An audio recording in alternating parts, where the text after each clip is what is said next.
Hello students, हम last video में Niels Bohr के अनुप्रयोग पढ़ रहे थे परमाणु मॉडल के, जिसमें हमने क्या पढ़ा था, इलेक्ट्रॉन के वेग का सूत्र व्युत्पन्न करना। आज हम पढ़ेंगे नील्स बोर के परमाणु मॉडल की कमियां। क्या पढ़ेंगे? नील्स बोर के परमाणु मॉडल की कमियां। तो क्या क्या कमियां नील्स बोर की रही थी? पहली कमी उसकी यह है, उसने सीधा बता दिया कि किसी इलेक्ट्रॉन के नाभिक के चारों ओर वही कोश मान्य रहता है जिसके लिए कक्षीय कोणीय संवेग का मान NH/2π हो। बताया था ये नील्स बोर ने आपको।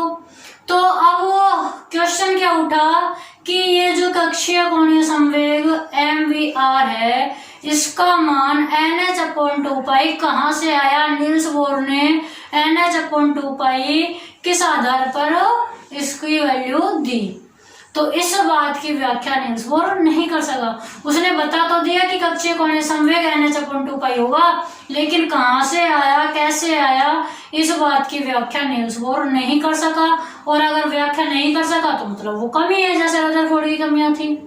तो पहली कमी ये हो गई कि वो कक्षीय कोणीय संवेग के मान की व्याख्या नहीं कर सका। ठीक है। अब दूसरी कमी क्या है मैम? तो दूसरी कमी क्या थी? उसने बताया था हाइड्रोजन का स्पेक्ट्रम बताया था। तो जो उसने स्पेक्ट्रम बताया था वो केवल और केवल हाइड्रोजन के लिए ही सत्य था, अन्य परमाणु के लिए वो सत्य नहीं था। यानी कि नील्स बोर का जो परमाणु मॉडल है वो सिर्फ हाइड्रोजन के स्पेक्ट्रम की ही व्याख्या करता है, अन्य किसी भी परमाणु के स्पेक्ट्रम की व्याख्या नहीं करता। स्पेक्ट्रम क्या है? तीसरी वो देखो इसकी कमी। तीसरी कमी इसकी यह है कि जब हमने अति सूक्ष्मदर्शी से यानी कि माइक्रोस्कोप से क्या किया, अति सूक्ष्मदर्शी से जब हमने हाइड्रोजन के स्पेक्ट्रम की एक रेखा को देखा। स्पेक्ट्रम क्या होता है? रेखाओं का पुंज होता है, रेखाओं का समूह होता है एक तरह से। तो हाइड्रोजन के स्पेक्ट्रम की जब एक रेखा को देखा, किससे? सूक्ष्मदर्शी से, तो वह एक रेखा हमें अनेक निकटवर्ती रेखाओं का समूह लगी। भाई दूर से जैसे एक रेखा दिखी और हमने जब इसको सूक्ष्मदर्शी से देखा तो ये बहुत सारी रेखाओं का क्या लगी? समूह लगी। तो इस बात की व्याख्या भी नील्स बोर नहीं कर सका। ये इसके तीन कमियां थी। तो मैंने यहाँ लिख दिया, आप नोट कर सकते हो नील्स बोर के मॉडल की कमियां। पहली, कक्षीय कोणीय संवेग NH/2π कहाँ से प्राप्त किया गया, इसकी व्याख्या नील्स बोर नहीं कर सका। दूसरी कमी थी, नील्स बोर का मॉडल या परमाणु मॉडल केवल हाइड्रोजन के स्पेक्ट्रम की व्याख्या करता है, अन्य परमाणु के स्पेक्ट्रम की व्याख्या नहीं करता। और तीसरी कमी क्या थी कि अति सूक्ष्मदर्शी यानी कि माइक्रोस्कोप से अध्ययन करने पर यह पता लगा कि हाइड्रोजन के स्पेक्ट्रम से प्राप्त एक रेखा अनेक निकटवर्ती स्थित रेखाओं का समूह है, इसकी व्याख्या नील्स बोर नहीं कर सका। ये क्या थी? नील्स बोर के मॉडल की कमी है। अब हम पढ़ेंगे डी ब्रोगली समीकरण। एक वैज्ञानिक हुए थे डी ब्रोगली, उन्होंने अपनी खुद की एक समीकरण निकाली प्रकाश की तरंगदैर्घ्य ज्ञात करने के लिए, तो वो या फिर आवर्ती ज्ञात करने के लिए भी मान सकते हैं। तो उस समीकरण को हमें यहाँ आज पढ़ना है। ठीक है।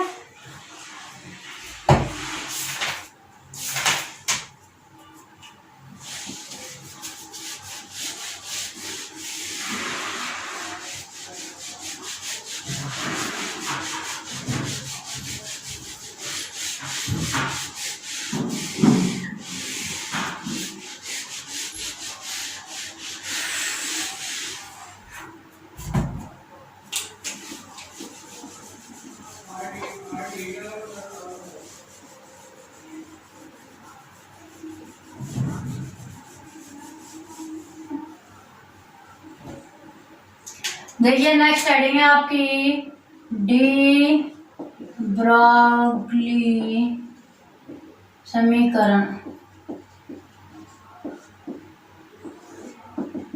कैसे निकालोगे? बहुत इजी वे से निकाल सकते हैं हम। आइंस्टीन का द्रव्यमान ऊर्जा संबंध पढ़ा है क्या कभी? आइंस्टीन का द्रव्यमान ऊर्जा संबंध नहीं पढ़ा तो आज देखो क्या होता है। देखो एक तो हमें इसमें यूज लेना है आइंस्टीन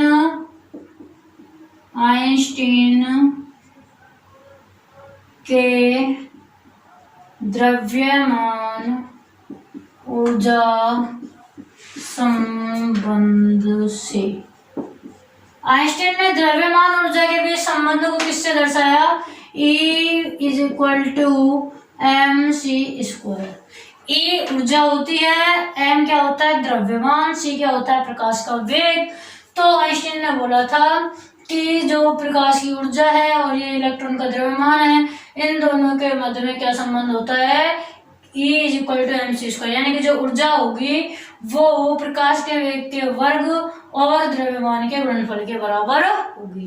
फिर छोड़िए द्रव्यमान ऊर्जा संबंध क्या होता है, आपको ये याद रखना है कि E बराबर एम सी स्क्वायर आइंस्टीन का द्रव्यमान ऊर्जा संबंध है। ठीक है, अब हमने एक दिन क्या पढ़ा था, फोटोन की ऊर्जा पढ़ी थी, E बराबर एच न्यू, न्यूज बोर के परमाणु मॉडल में। फोटोन की ऊर्जा क्या होती है, फोटोन की ऊर्जा E is equal to H nu, ये मैंने आपको पढ़ा दी थी। E इज इक्वल टू क्या होती है, एच न्यू। ये हमने मान लिया आपकी इक्वेशन फर्स्ट है, ये क्या है इक्वेशन सेकंड। तो देखो इक्वेशन फर्स्ट और सेकंड दोनों के ही LHS बराबर है लेफ्ट हैंड साइड, तो RHS भी क्या होंगे बराबर, एक पक्ष बराबर है तो दूसरी साइड भी क्या होती है बराबर। फ्रॉम द इक्वेशन 1 and 2 या क्या लिखेंगे, समीकरण 1 व समीकरण 2 से। तो क्या हो जाएगा आपका M C square is equal to H nu, या फिर ऐसे लिख सकते हैं H nu is equal to M C square, लिख सकते हैं ना, H nu is equal to M C square. भाई ई दोनों तरफ LHS बराबर है तो RHS भी क्या होंगे बराबर, H nu is equal to क्या हो गया एम सी स्क्वायर, या फिर आपका न्यू इज इक्वल टू क्या हो जाएगा एम सी स्क्वायर अपॉन एच। बताइए कोई problem, nu is equal to क्या हो गया एम सी स्क्वायर अपॉन एच। ये आपकी क्या हो गई आवृत्ति, ये आपकी क्या हो गई आवृत्ति। Nu is equal to M C square upon H आपकी आवृत्ति हो गई। अब हमें क्या करना है, यहां से देखो न्यू बराबर एम सी स्क्वायर अपॉन एम। न्यू क्या होता है, न्यू की भी तो फॉर्मूला होता है, न्यू बराबर क्या होगा, न्यू बराबर होता है सी अपॉन लैम्बडा। न्यू बराबर क्या होता है, आवर्ती का फॉर्मूला होता है आवृत्ति, न्यू बराबर सी अपॉन लैम्बडा। तो ये यहाँ पुट कर देंगे हम, न्यू की वैल्यू क्या रख देंगे सी अपॉन लैम्बडा बराबर आपके पास क्या आएगी एम सी स्क्वायर अपॉन एच।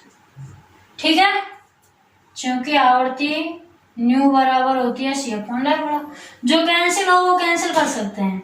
यहां से देखो आपके पास क्या आएगा, सी से ये सी स्क्वायर का सी कैंसिल हो जाएगा। देखो यहाँ देखो 1 अपॉन लैम्बडा बराबर एम सी स्क्वायर, ऐसे समझो ये एच यहाँ किस में है डिवाइड में, ये तो इधर आ गया मल्टीप्लाई में, और ये सी यहाँ मल्टीप्लाई में ये यहाँ चला गया। ठीक है, अब इस एक सी से इसकी एक पावर कम हो जाएगी ना, तो आपके पास क्या आया, आपके पास आ रहा है h upon lambda is equal to M c. H upon lambda is equal to आपके पास क्या आएगा एम सी। और हमें तरंग दैर्ध्य निकालनी है, लैम्बडा क्या होती है तरंग दैर्ध्य। देखो नई नई चीजें हैं ना, यहाँ इनको लिख सकते हैं। सी बराबर है प्रकाश का वेग, प्रकाश का वेग, या इसको वी भी लिखेंगे। ठीक है, और लैम्बडा क्या है आपकी प्रकाश की तरंग दैर्ध्य, प्रकाश की तरंग दैर्ध्य। एम की बात करें तो ये द्रव्यमान होता है इलेक्ट्रॉन का, 9.1 इंटू 10⁻91 इसकी वैल्यू होती है। ठीक है, अब हमें तो प्रकाश की तरंग दैर्ध्य तो निकालनी है, तो प्रकाश की तरंग दैर्ध्य लैम्बडा, तो लैम्बडा बराबर क्या होगा, देखो लैम्बडा इधर ले जाएंगे तो एच अपॉन एम सी।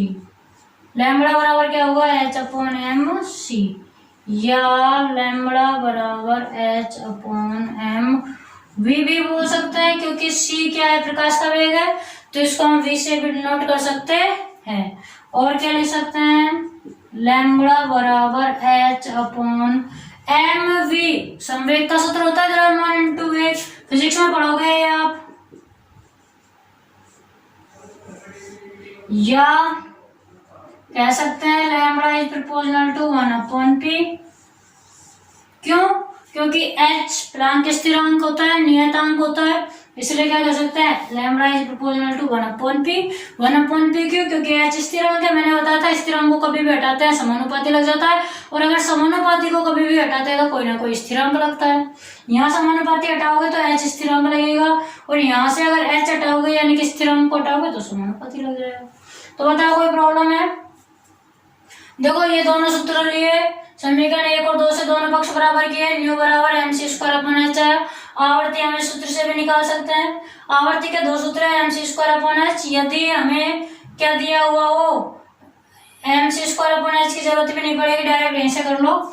c/λ दी, अगर हमें प्रकाश की तरंग दैर्ध्य दी हुई हो तो c/λ से निकाल सकते हैं, या फिर हम क्या करेंगे, mc²h से भी हम आवर्ती को निकाल सकते हैं।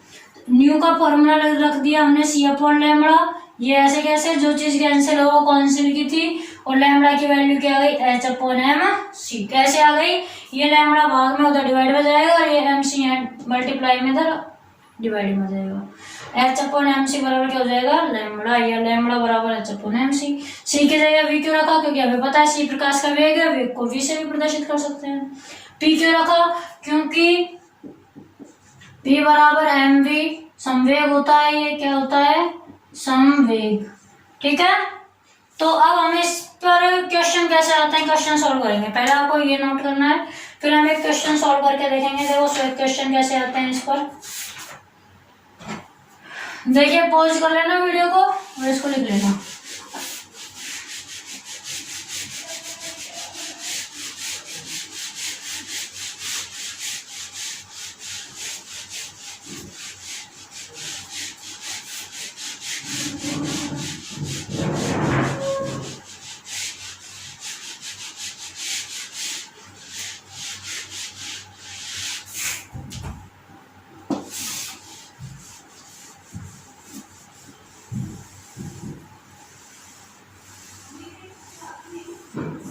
देखिए क्वेश्चन लिखिए, एक इलेक्ट्रॉन की तरंग दैर्ध्य, क्वेश्चन है एक इलेक्ट्रॉन की तरंग दैर्ध्य।